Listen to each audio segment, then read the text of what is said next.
Hello, this is Phoenix Jackson of Phoenix Effect News, and I thank you all for joining me yet again for a wonderful segment on individuals who are doing great things locally and nationally.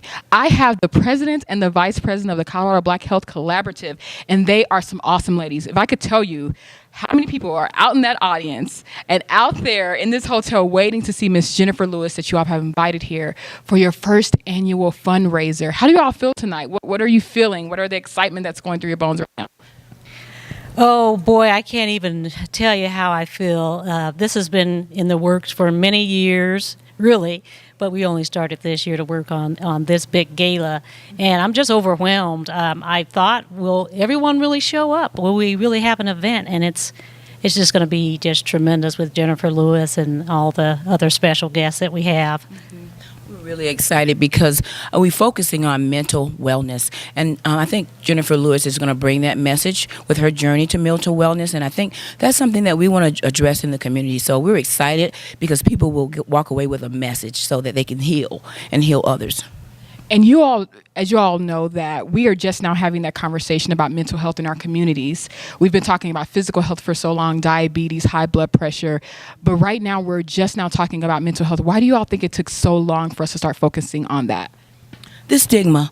I think that it's just been embedded in our community. You know, people are afraid. There's fear around exposing or letting people know that they're not well. And I think that the shame that people will cast on you, and I think that it's just shameful. And I think that people are becoming more aware that we need to do something because mental health really does affect your physical health. It affects all other parts of your body. And so I think that people are becoming more aware of that and really starting to support each other in that. And so this is your first annual gala, and this is your focus. What are you all doing for 2019 in the future to really highlight mental health and to really bring this back home with the Colorado Black Health Collaborative? Well, we haven't planned out an entire year for 2019, but mental health has been a focus over the years. And so we hope to carry this forward. Let this be a jumping point. We consider this a mega forum tonight where people are going to learn and laugh. And then we're going to take it forward. We'll probably have at least one forum next year where we will talk more about this and really give people the tools they need to be mentally well. Nice. And I know that the Colorado Black Health Collaborative have been around for so many years because you give me a brief background of the history and how it was started and who were the founders of the organization. Okay. 10 years ago, 2008, we worked on an assignment, a planning committee, to form and mobilize the community and talk to the community about health disparities and the social determinants of health and really give them and provide them the data to show them where we are in the prevalence of disease. So we did that. We formed a family reunion because we thought, what better way to bring the community together? We formed a family reunion and we talked about these things. We garnered feedback. And the community said, no. You guys can't come out here with this information from the health department and leave. We want you to come back and continue, and let's work together and find solutions. And so here we are, 10 years later, we're back in the community because it was established for the community, by the community. So that's how we got started.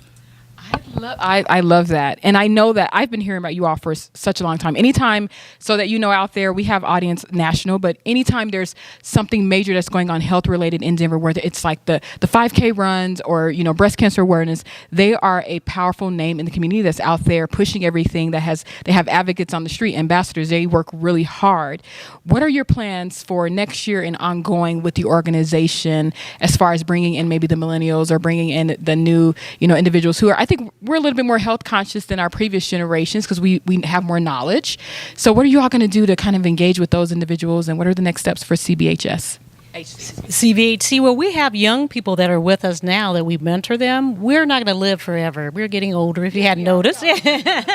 But we actually are going to have our young people stand up tonight to show those who have been with us, and we see them as our future. Eventually, we hope to not need an organization like this because we'll be so healthy, we'll be leading the nation in health. And so our organization maybe will go away, but it'll probably take about 2 or 3 decades to get there. But we're hoping that the young people will become strong leaders, will carry the torch, and pass it on to the future generations. And it really is about changing behaviors, really about creating a public will in the community to change behavior, eat healthy, walk, exercise, live healthy. And so that's really what we want to do. We want to create a public will in our community that we want people to come to Colorado and say, you know, there's something about those black folks in Colorado. They're always talking about eating healthy, walking, exercising, biking. And so we want to create a public will in our community and change behavior so that we can teach our children and our children's children about health.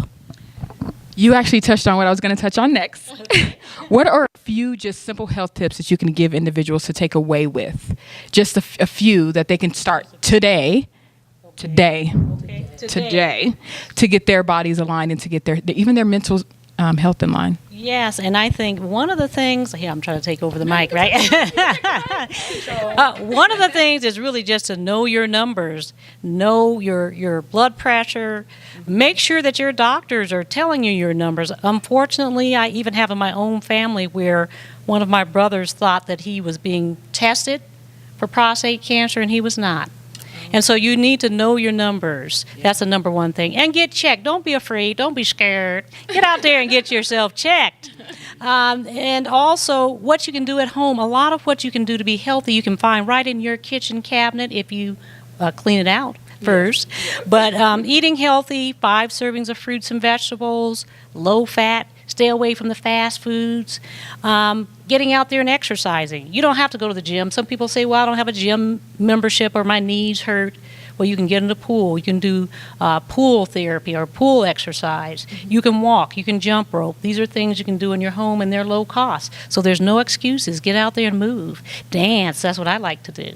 Oh, yes. Yes. Do you have anything you want to chime in on that? I just think just be aware, drink water. I think that's real key. If we start developing these practices, these healthy practices, like drinking something as simple as drinking water, drink 8 glasses of water a day. I think that will make you conscious of what you're putting in your body because you're reminded, I'm going to drink water. Then you'll start saying, I'm going to eat vegetables. Then you're going to start seeing the difference in how you feel. And I just be aware and be cognizant of your health and what you're putting into your body. And really help others and your children. She emphasizes your children's children. She's older than me. I don't have any grandkids. Listen, we are going to live forever. We'll play it like that. So I thank you all for joining me. Again, this is Phoenix Jackson with Phoenix Effect News, and we have Miss Thelma Craig, the president of CBHC, and we have the beautiful Miss Tara Richardson as well. I won't hold you ladies any longer. They have Miss Jenifer Lewis, that beautiful actress, that powerful, hilarious actress from Blackish, who is here to give a keynote for their first annual gala here in Denver, Colorado. I wish you all were here, but since you're not, I'll have the fun for you. We'll have the fun Come next time. Yes. Yes. Thank you all. Bye. Bye.